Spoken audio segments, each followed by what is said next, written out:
O que eu faria se eu tivesse que começar do zero em 2023 para a minha primeira vaga como analista de dados? Uma dificuldade que eu tive muito grande no começo era principalmente saber o que estudar. Tendo isso em vista, eu fiz um compilado aqui, fiz também uma pesquisa de mercado, pegando o que as empresas mais estão pedindo e o que eu também tive dificuldade no começo, e vou mostrar para vocês algumas tecnologias e algumas dicas que a gente pode ter para sair do zero para a nossa primeira vaga. Primeiro, eu começaria aprendendo sobre Excel. Por que Excel? Hoje em dia, a maioria das empresas, elas sendo média, pequeno porte, grande porte, usam Excel em algum momento do processo delas. Ou seja, o Excel ele vai estar presente ali no seu dia a dia, com certeza. Então, baseado nisso, tendo em vista que no começo a gente quer pegar a maior possibilidade de empresas possíveis, a gente quer pegar a maior parcela ali do mercado, a gente aprenderia uma ferramenta que é utilizada praticamente por todas as empresas. Então, no Excel eu aprenderia principalmente algumas funções principais, como CountC, um ProcV, ProcH, ProcX, um SomaSci. Aprenderia a fazer uma tabela dinâmica, trabalhar com macros, todo esse ecossistema de principais funções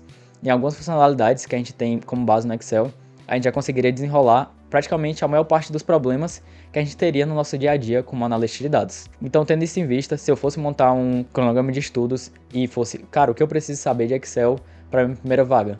Eu pegaria principalmente essas funções e saber trabalhar bem com tabelas dinâmicas e macro. Aí, tendo isso em vista, eu já partiria para a minha segunda ferramenta. Ou seja, eu já tenho uma base boa de Excel, já tenho uma boa noção de como são estruturadas as tabelas, como é que vem uma boa estrutura de dados para que eu possa fazer essa análise. Eu iria para uma ferramenta de visualização de dados. Quando a gente fala de ferramenta de visualização de dados, tendo em vista o que o mercado necessita, existem algumas principais ferramentas. Por exemplo, Power BI, Tableau, Qlik, o Looker, mas a principal ferramenta utilizada, principalmente quando a gente pensa em pequenas e médias empresas, em uma curva de aprendizado um pouco mais rápida, seria o Power BI. Então eu começaria aprendendo Power BI, por também ser já uma ferramenta da Microsoft, assim como o Excel. Então a curva de aprendizado já seria um pouco mais rápida, porque você já tem a estrutura um pouco parecida ali na parte de tratamento de dados. A gente também vai utilizar o Power Query, que o Power Query também é utilizado lá no Excel. Então já vai ter uma familiaridade melhor, já vai ser um pouco mais rápido a gente aprender.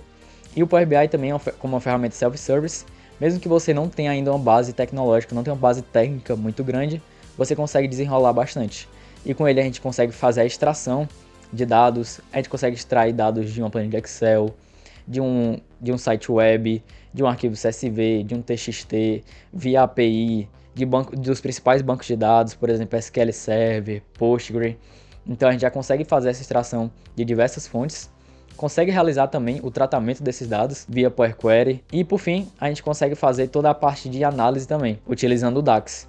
Então no DAX eu aprenderia algumas principais funções que a gente vai conseguir resolver a maior parte dos problemas. Aprenderia ali como usar a Calculate, como utilizar uma Filter, uma All, uma Sum, uma SumX, uma Count, que seriam algumas principais funções que a gente vai utilizar no nosso dia a dia. E só com essas funções a gente já consegue resolver praticamente 80% dos nossos problemas. E por fim, focaria bastante na parte visual e na parte de storytelling dos dados, de como passar as minhas análises, de como passar isso para o meu usuário final a partir da minha estruturação do meu dashboard. Ou seja, a gente pegaria alguns recursos visuais, qual paleta de cor utilizar, a experiência do usuário mexendo ali no meu dashboard. Então também seria uma parte muito importante que a gente teria que focar nessa parte do Power BI. Depois de ter estudado todo esse contexto do Excel, ter partido para uma ferramenta de visualização, que no meu caso escolheria o Power BI, a gente partiria agora para a terceira ferramenta, que seria SQL. Mas por que o SQL? Normalmente, quando a empresa está em transição de ali, cara, eu estou armazenando aqui meus dados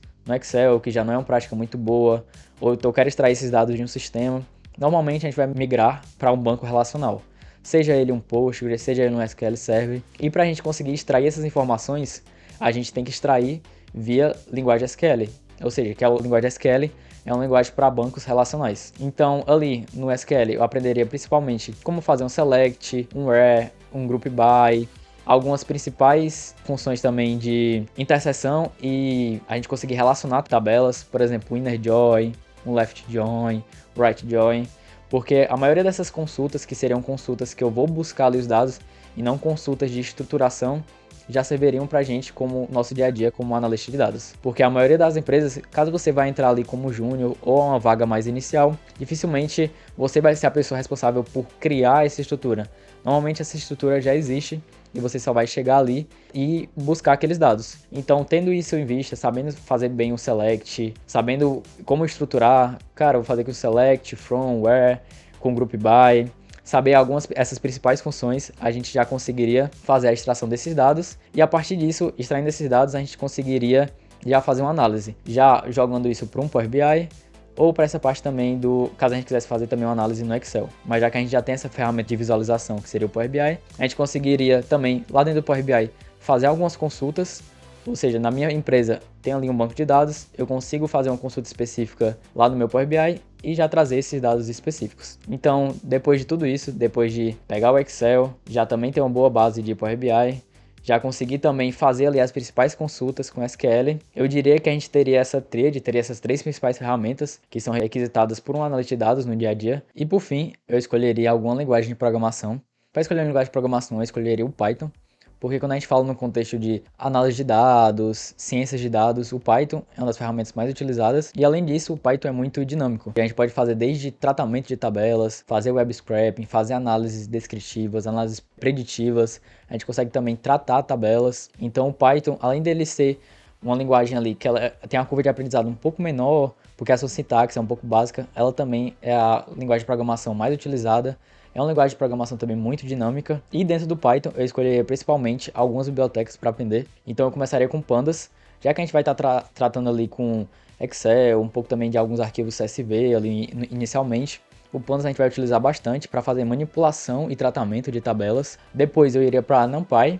E por fim, eu desenvolveria um pouco de Matplotlib, que seria uma biblioteca utilizada para a gente fazer um pouco de visualização ali dos dados. Ou seja, eu estou fazendo ali um tratamento de um dado, quero ver uma análise específica, eu consigo plotar ali um gráfico de forma bem rápida com Matplotlib e fazer uma análise em cima disso, enquanto eu ainda não jogo esses dados para o Power BI.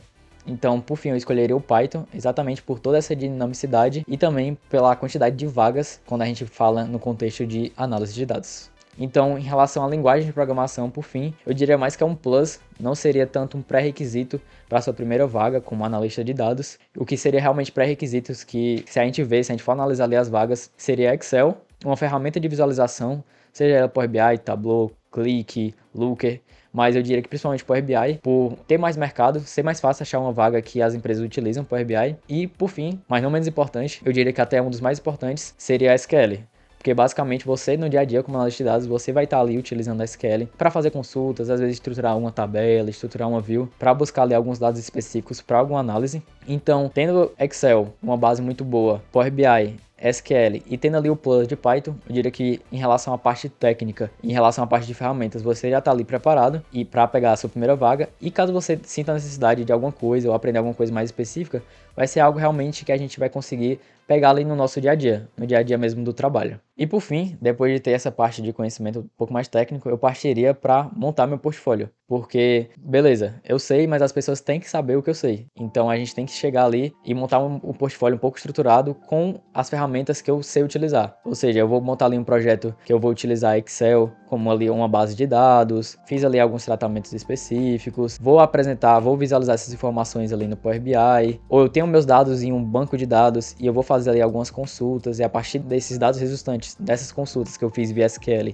eu vou ver uma melhor forma de montar ali um dashboard no Power BI, vou fazer um web scraping, vou fazer algum tratamento de dados com Python e visualizar esses dados no Power BI com as ferramentas que a gente sabe. A gente tem várias possibilidades que a gente pode utilizar para montar ali nosso portfólio. Então eu recomendaria a gente montar um portfólio ali de uns 4, 5 projetos, mas nesses projetos o que a gente realmente tem que focar, além das ferramentas que a gente sabe utilizar, é de como isso agregaria valor para o negócio e o que foi que eu pensei na hora de estruturar aquele projeto. Quais são os principais indicadores que eu estou ali analisando? Por que é importante analisar aqueles indicadores no contexto daquele projeto específico? Por que eu escolhi isso? Então é muito importante, além da gente mostrar quais ferramentas a gente sabe, mostrar também que tudo que a gente fez teve um motivo, que teve uma lógica por trás, que para essa empresa faria sentido a gente analisar os dados dessa forma, porque são indicadores importantes para esse setor. Então no nosso portfólio a gente tem que deixar isso claro e também, por fim, a gente também tem que falar também das soft skills, né? Do que é importante de, cara, como é que eu vou me portar ali na entrevista,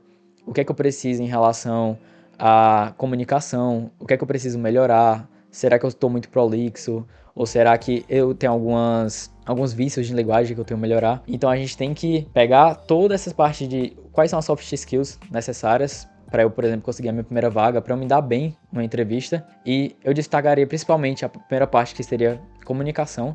Ou seja, além de você saber, você tem que saber comunicar o que você sabe. Saber montar ali uma estrutura do começo, meio e fim, não se perder muito nesse fluxo, que vai ser algo muito importante na sua entrevista. A segunda parte seria, que entra também nessa parte de soft skills, seria mais o seu networking, de como você vai fazer um networking ali com as pessoas. Será que eu vou postar aqui no LinkedIn? Será que eu vou entrar numa comunidade e tentar ajudar alguém que está com uma dúvida? Ou será que eu vou chegar e falar, cara, eu vi que tu trabalha em tal empresa, será que tu pode me falar mais um pouco? Tô interessado nisso. Ou seja, você chegar ali e fazer seu networking, e é bom que você já treina também essa parte um pouco da sua linguagem. E por fim, eu focaria também, depois dessa parte de comunicação, essa parte de networking, também montar a minha imagem, que seria a parte também, cara, eu vou estruturar aqui, deixar sempre bem estruturado e bem comunicado o que é que você faz. Para isso a gente pode utilizar o LinkedIn. Então lá no LinkedIn sempre deixar algumas palavras-chave de que você quer que os recrutadores pesquisem e encontrem você, algumas principais ferramentas, algumas tecnologias que você utiliza. E por fim, depois de pegando tudo isso, pegando toda a parte técnica, toda a parte de hard skill, toda a parte de soft skill, você já está se dando bem ali nas entrevistas. Eu diria que você já tem os pré-requisitos para conseguir a sua primeira vaga como analista de dados. Nem todo mundo tem um tempo definido. Eu vou conseguir minha vaga em 6 meses, eu vou conseguir minha vaga em 9 meses. Depende muito de pessoa para pessoa, mas você tendo bem um plano de estudos definido, sabendo o que tem que estudar, você já está no caminho certo. Então era isso que eu queria falar para vocês. Se vocês têm alguma dúvida específica ou gostaria que eu aprofundasse mais em um assunto, deixem nos comentários e deixa o like, se inscreve no canal. E se você está gostando desse tipo de conteúdo, se você acha que também faz sentido para você, se você tem alguma dica do que a gente consegue falar aqui em relação a vagas, em relação a alguma ferramenta específica, em relação a todo esse contexto de tecnologia, deixe nos comentários que também vai ajudar bastante. E valeu!